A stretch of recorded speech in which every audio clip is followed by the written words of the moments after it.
ప్రభునందు ప్రియులారా, ప్రభు పేర శుభములు తెలియచేస్తూ మరి యొక్క మంచి సంగతితో మీ ముందుకు రావడానికి దేవుడిచ్చిన కృపను బట్టి ప్రభువును స్తుతిస్తూ పరిశుద్ధ గ్రంథములో ఇలాగున జ్ఞాపకం చేయబడి ఉంది.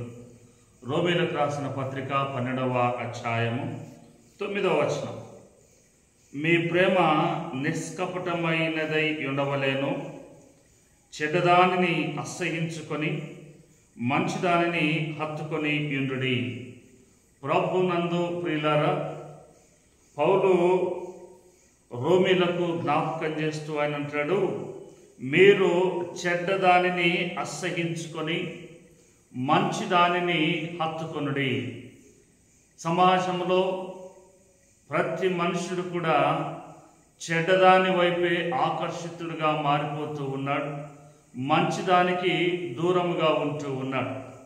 అందుకే మానవ జీవితంలో ఎన్నో ఒడిదుడుకులు ఎదుర్కోవాల్సి వస్తుంది.